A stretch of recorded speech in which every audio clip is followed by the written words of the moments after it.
Hello students, നാം കഴിഞ്ഞ ക്ലാസ്സിൽ സിംബൽസ് അല്ലെങ്കിൽ പ്രതീകങ്ങൾ എഴുതാനായിട്ട് പഠിച്ചു.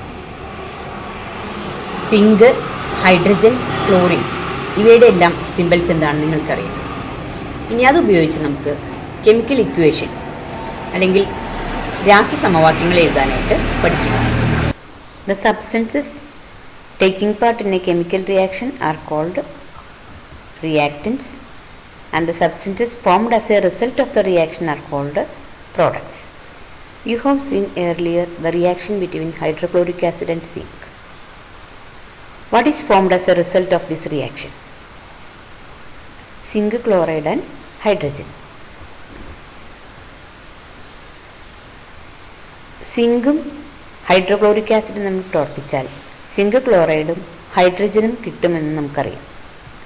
ഒരു രാസപ്രവർത്തനത്തിൽ പങ്കെടുക്കുന്ന പദാർത്ഥങ്ങളാണ് അഭികാരങ്ങൾ. പ്രവർത്തന ഫലമായി ഉണ്ടാകുന്ന പദാർത്ഥങ്ങളെ ഉൽപ്പന്നങ്ങൾ എന്നുമാണ് പറയുന്നത്. സിങ്കും ഹൈഡ്രോക്ലോറിക് ആസിഡും തമ്മിലുള്ള പ്രവർത്തനത്തിൽ അഭികാരങ്ങളായിട്ടുള്ളത് സിങ്കും ഹൈഡ്രോക്ലോറിക് ആസിഡുമാണ്.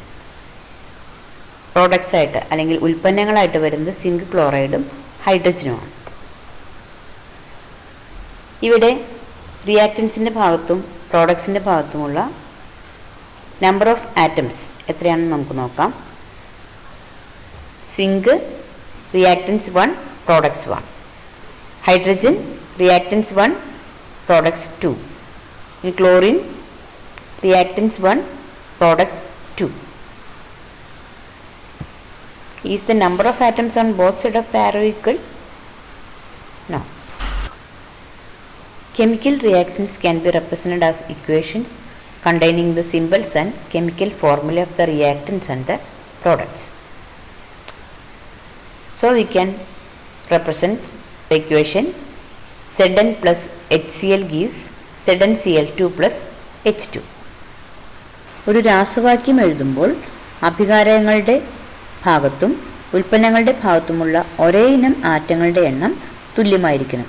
ഇങ്ങനെയുള്ള രാസവാക്യങ്ങളെയാണ് സമീകൃത സമവാക്യങ്ങൾ എന്ന് പറയുന്നത്. ഇതൊരു രാസവാക്യമായി എഴുതുമ്പോൾ അഭികാരങ്ങളിലെയും ഉൽപ്പന്നങ്ങളുടെയും ഒരേ ഇനം ആറ്റങ്ങളുടെ എണ്ണം തുല്യമാകേണ്ടതുണ്ട്. അങ്ങനെയാണെങ്കിൽ നമുക്ക് ഈ വാക്യം ഒന്ന് മാറ്റി എഴുതാം. Zn plus 2HCl gives ZnCl2 plus H2. Zn and HCl are the reactants and ZnCl2 and H2 are the products. ഇപ്പോൾ ഇതിലുള്ള ആറ്റങ്ങളുടെ എണ്ണം ഒന്ന് പരിശോധിക്കാം. സിങ്ക് റിയാക്റ്റൻസിൻ്റെ ഭാഗത്ത് അല്ലെങ്കിൽ അഭികാരങ്ങളുടെ ഭാഗത്ത് 1, ഉൽപ്പന്നത്തിൻ്റെ ഭാഗത്ത് 1. ഹൈഡ്രജൻ റിയാക്റ്റൻസിൻ്റെ ഭാഗത്ത് 2, പ്രോഡക്ട്സിൻ്റെ ഭാഗത്ത് 2. Chlorine reactance 2, products 2. ഇപ്പോൾ ആരോ മാർക്കിൻ്റെ അപ്പുറത്തുള്ള ആറ്റങ്ങളുടെ എണ്ണം തുല്യമായി. When a chemical reaction is written, the number of atoms of the same kind on the side of reactants and that of the products should be equal. These type of chemical reactions are called balanced chemical equations. Look at the balanced chemical equation and write down the reactants and products in the table. C plus O2 gives CO2. Carbon and oxygen are the reactants and product is carbon dioxide. H2 plus Cl2 gives 2HCl. Hydrogen and chlorine are the reactants and hydrogen chloride is the product.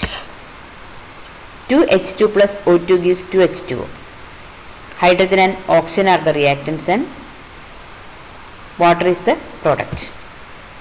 നൈട്രജനും ഹൈഡ്രജനും ചേർന്ന് ammonia ഉണ്ടാകുന്ന രാസപ്രവർത്തനത്തിൽ അഭികാരങ്ങളും ഉൽപ്പന്നങ്ങളും ഏതാണെന്ന് നോക്കാം. ആരോ മാർക്കിന് ഇടതുവശത്തായി കിടക്കുന്ന നൈട്രജനും ഹൈഡ്രജനുമാണ് അഭികാരങ്ങൾ അല്ലെങ്കിൽ reactance. വലതുവശത്തുള്ള അമോണിയയാണ് പ്രോഡക്റ്റ് അല്ലെങ്കിൽ ഉൽപ്പന്നം. ഈ രാസപ്രവർത്തനത്തിലെ അഭികാരങ്ങളുടെയും ഉൽപ്പന്നങ്ങളുടെയും ആകെ തന്മാത്രകളുടെ എണ്ണവും ആറ്റങ്ങളുടെ എണ്ണവും നമുക്കൊന്ന് കണ്ടു നോക്കാം. 2 നൈട്രജൻ ആറ്റവും 6 ഹൈഡ്രജൻ ആറ്റവുമാണ് അഭികാരങ്ങളുടെ ഭാഗത്തുള്ളത്. 2 നൈട്രജൻ ആറ്റവും 6 ഹൈഡ്രജൻ ആറ്റവുമാണ് പ്രോഡക്റ്റിൻ്റെ ഭാഗത്ത് അല്ലെങ്കിൽ ഉൽപ്പന്നങ്ങളുടെ ഭാഗത്തും ഉള്ളത്. അതുപോലെ തന്മാത്രകളുടെ എണ്ണം അല്ലെങ്കിൽ നമ്പർ ഓഫ് മോളിക്യൂൾസ് അഭികാരങ്ങളുടെ ഭാഗത്തും ഉൽപ്പന്നങ്ങളുടെ ഭാഗത്തും തുല്യമാണെന്ന് കാണാൻ സാധിക്കും. ഇതിൽ കുറച്ച് സമവാക്യങ്ങൾ തന്നിട്ടുണ്ട്. അതിൽ ബാലൻസ് ചെയ്തതും ബാലൻസ് ചെയ്യാത്തതുമായിട്ടുള്ള സമവാക്യങ്ങളുണ്ട്. ഇതിൽ ടിക്ക് മാർക്ക് ചെയ്തിരിക്കുന്നവയെല്ലാം ബാലൻസ് ചെയ്തിരിക്കുന്ന സമവാക്യങ്ങളാണ്. ബാക്കിയുള്ളവ എങ്ങനെയാണ് സമീകരിക്കുക എന്നും നമുക്കൊന്ന് നോക്കാം. N2 + O2 gives NO. ഇവിടെ റിയാക്റ്റൻസ് ആയിട്ടുള്ളത് നൈട്രജനും ഓക്സിജനുമാണ്. N = 2, O = 2. Products N = 1, O = 1. ഇവിടെ പ്രോഡക്ട്സിൻ്റെ ഭാഗത്ത്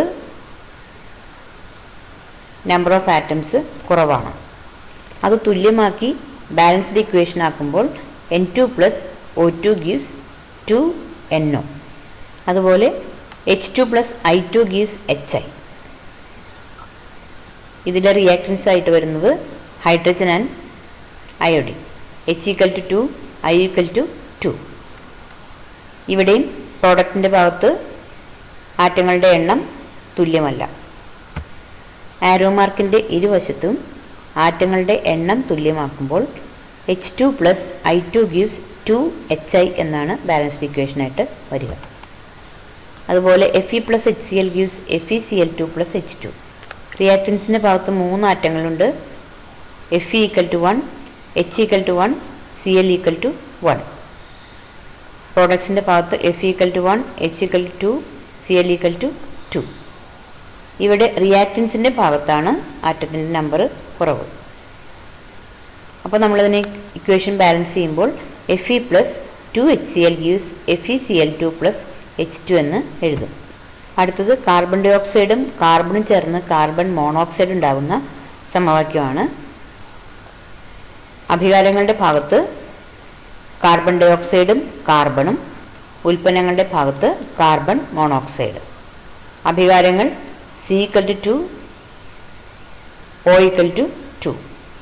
പ്രോഡക്ട്സ് C = 1, O = 1. ഇവിടെ പ്രോഡക്ട്സിൻ്റെ ഭാഗത്താണ് നമ്പർ ഓഫ് ആറ്റംസ് കുറവ്. അതിന് ബാലൻസ് ചെയ്ത് എഴുതുമ്പോൾ CO2 + C gives 2CO എന്ന് എഴുതണം.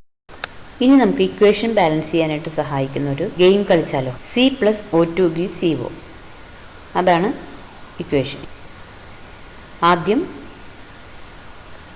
ഒരു കാർബൺ, ഒരു ഓക്സിജൻ, പ്രോഡക്ട്സിൻ്റെ ഭാഗത്ത് 1CO. ഇവിടെ കാർബണിൻ്റെ ഭാഗത്ത് 1, ഓക്സിജൻ്റെ ഭാഗത്ത് 2 ആറ്റങ്ങളാണ് ഉള്ളത്. ഇക്വേഷൻ ബാലൻസ് ചെയ്യുമ്പോൾ 2C + O2 gives 2CO. N2 + O2 gives N2O. ആദ്യം എല്ലാം ഓരോന്ന് വീതം കൊടുക്കുന്നു. 1N2, 1O2, 1N2O പ്രോഡക്ട്സിൻ്റെ ഭാഗത്ത്. അപ്പോൾ നൈട്രജൻ 2 എണ്ണം, ഓക്സിജൻ 2 എണ്ണം. പക്ഷേ പ്രോഡക്റ്റിൻ്റെ ഭാഗത്ത് ഓക്സിജൻ ഒരെണ്ണേ ഉള്ളൂ. അതിന് ഈക്വൽ ആക്കാൻ വേണ്ടി N2O എന്നുള്ളതിന് മുൻപിൽ 2 കൊടുത്തു. അതുപോലെ നൈട്രജൻ N2ൻ്റെ മുൻപിലും 2 കൊടുത്തു. അപ്പോൾ അത് ബാലൻസ്ഡ് ആയി. CO2 gives CO + O2. 1CO2 ആദ്യം കൊടുത്തു.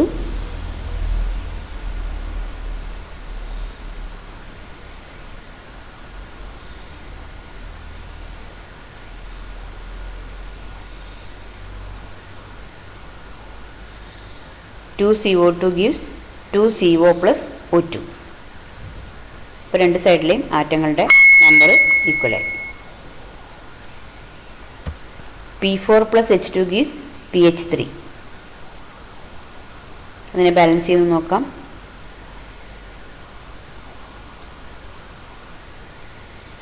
P4 + 1H2 കൊടുത്തു.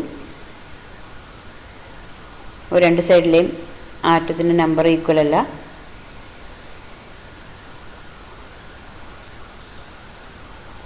PH3 കൊടുത്തു.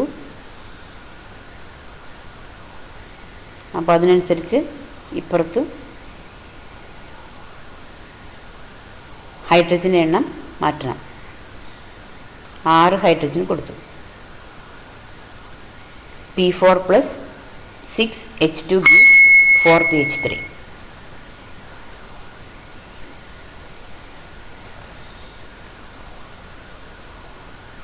അതുപോലെ അടുത്ത് PCl3 gives P4 plus Cl2. ആദ്യമെല്ലാം 1 കൊടുത്തു. ആറ്റംസ് ഈക്വൽ അല്ല.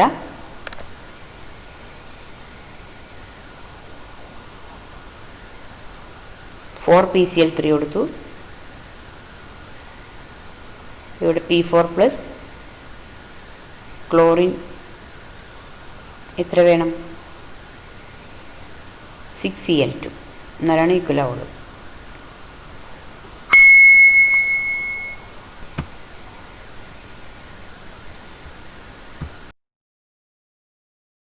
ഇവിടെ കൊടുത്തിരിക്കുന്ന ഇക്വേഷൻസ് ശ്രദ്ധിക്കുക, അത് ബാലൻസ് ചെയ്ത് തെറ്റിക്കാതെ എഴുതുക.